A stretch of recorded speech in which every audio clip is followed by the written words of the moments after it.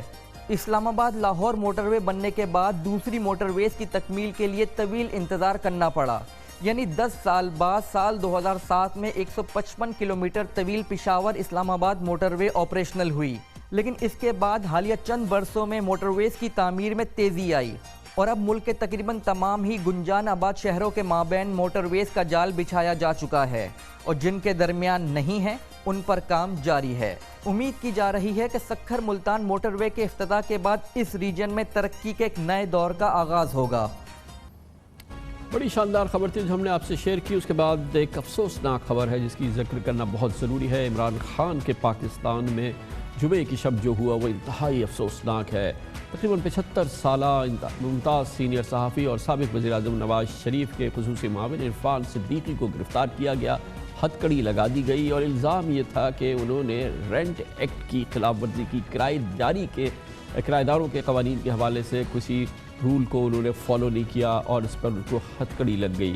اس کی بات کرتے ہیں چھوٹے سے وقفے کے بعد۔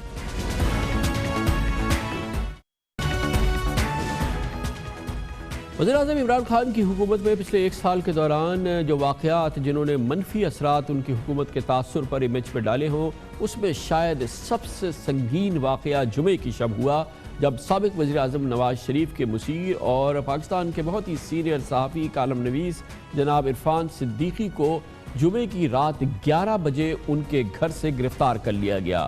پولیس کی ایک بڑی جمعیت جو کہ سادہ لباس میں پولیس اہلکاروں کے ساتھ موجود تھی، ان کے گھر پہ چھاپا مارا اور عرفان صدیقی کو گرفتار کر کے ہتھکڑیاں پہنا دی گئیں۔ جناب عرفان صدیقی پہ الزام لگایا گیا کہ انہوں نے کرایہ داری کے حوالے سے جو قانون ہے یا جو رولز ہے اس کو فالو نہیں کیا۔ انہوں نے اپنا گھر چند روز قبل جس کرایہ دار کو دیا تھا اس کرائے کی دستاویز کو انہوں نے متعلقہ تھانے میں رجسٹر نہیں کرایا، جس کی بنا پر ان کو گرفتار کر لیا گیا۔ جمعے کو یہ واقعہ ہوا، رات گئے اور اس نے پاکستان میں ہر شخص کو تشویش میں ڈال دیا کہ یہ کون سے رولز ہیں جس میں ایک ضعیف شخص کو جس کے بارے میں پتہ چلا کہ وہ گھر بھی ان کے نام نہیں تھا، ان کو گرفتار کر لیا گیا، ان کو ہتھکڑی پہنا دی گئی اپنے کرایہ دار کے ساتھ۔ ہفتے کو اس سلسلے میں ایک اور بڑی ڈیولپمنٹ ہوئی جب بتایا گیا کہ سیکشن 188 کے تحت جو مقدمہ ان کے خلاف درج کیا گیا ہے اس حوالے سے انہیں ایک عدالت میں پیش کیا گیا، جوڈیشل میجسٹریٹ مہرین بلوچ کی عدالت میں پیش کیا گیا اور وہاں پر یہ بہت ہی حیرتناک خبر سامنے آئی جب میجسٹریٹ نے عرفان صدیقی کی بریت کی درخواست کو مسترد کیا اور انہیں 14 روزہ جوڈیشل ریمانڈ پر اڈیالہ جیل بھیج دیا۔ گویا کہ اس جرم میں عرفان صدیقی نہ صرف یہ کہ وہ گرفتار ہوئے، انہیں ہتھکڑی لگا کے میجسٹریٹ کے سامنے پیش کیا، میجسٹریٹ نے انہیں فوری طور پہ 14 روز کے لیے اڈیالہ جیل بھیج دیا۔ یہ بہت ہی انتہائی تشویشناک ڈیولپمنٹ تھی جس نے پورے پاکستان میں ہر ذی ہوش شخص کو ہلا کے رکھ دیا۔ اس پورے واقعے کے بعد اس کے اثرات ہوئے اور یقینی طور پہ ایک غیر معمولی واقعہ ہوا جب اتوار کو محترمہ مہرین بلوچ نے ہی جوڈیشل میجسٹریٹ نے ہی جناب عرفان صدیقی کی ضمانت کی درخواست کو اتوار کے روز سنا اور اس کو منظور کر لیا اور جناب عرفان صدیقی کو رہا کر دیا گیا۔ مگر اس واقعے نے انمٹ نقش چھوڑا ہے جناب عمران خان کی حکومت کے حوالے سے، جس کے بارے میں یہ پتہ چلا ہے کہ حکومت کے بڑوں کو اور وزیر اعظم کو obviously اس واقعے کے بارے میں کوئی علم نہیں تھا۔ یہ اسلام آباد پولیس کی کارکردگی تھی اور یہ نہیں پتہ چل سکا کہ اس نے کارکردگی کیوں دکھائی، عرفان صدیقی کو کس بات کی سزا دی گئی۔ کہا یہ جا رہا ہے کہ شاید ان پر الزام یہ ہے کہ وہ مریم نواز شریف کی تقاریر لکھتے ہیں یا ان کے حوالے سے جو بھی اطلاعات ہیں وہ ہوں گی اپنی جگہ، مگر ان کو کرایہ داری ایکٹ میں جس طرح سے گرفتار کیا گیا وہ یقیناً ایک ناقابل فراموش واقعہ ہے اور یہی وجہ ہے کہ پاکستان تحریک انصاف کے بڑے، حکومت کے بڑے بھی اس واقعے کا دفاع نہیں کر پائے۔ مجھے تو ایسے لگتا ہے جس طرح کہ یہ نواز لیگ نے خود ہی کرایا، مجھے تو ایسے لگ رہا ہے جس نے بھی کیا ہے اس نے کوئی فیور نہیں کی نہ پی ٹی آئی کو نہ عمران خان صاحب کو۔ The way it has been done, right? Something has to be found out and we will find out. گرفتاری کے حوالے سے کچھ کنسرنز ہیں، ہماری پالیسی نہیں ہے اس حکومت کی کہ وہ اس قسم کی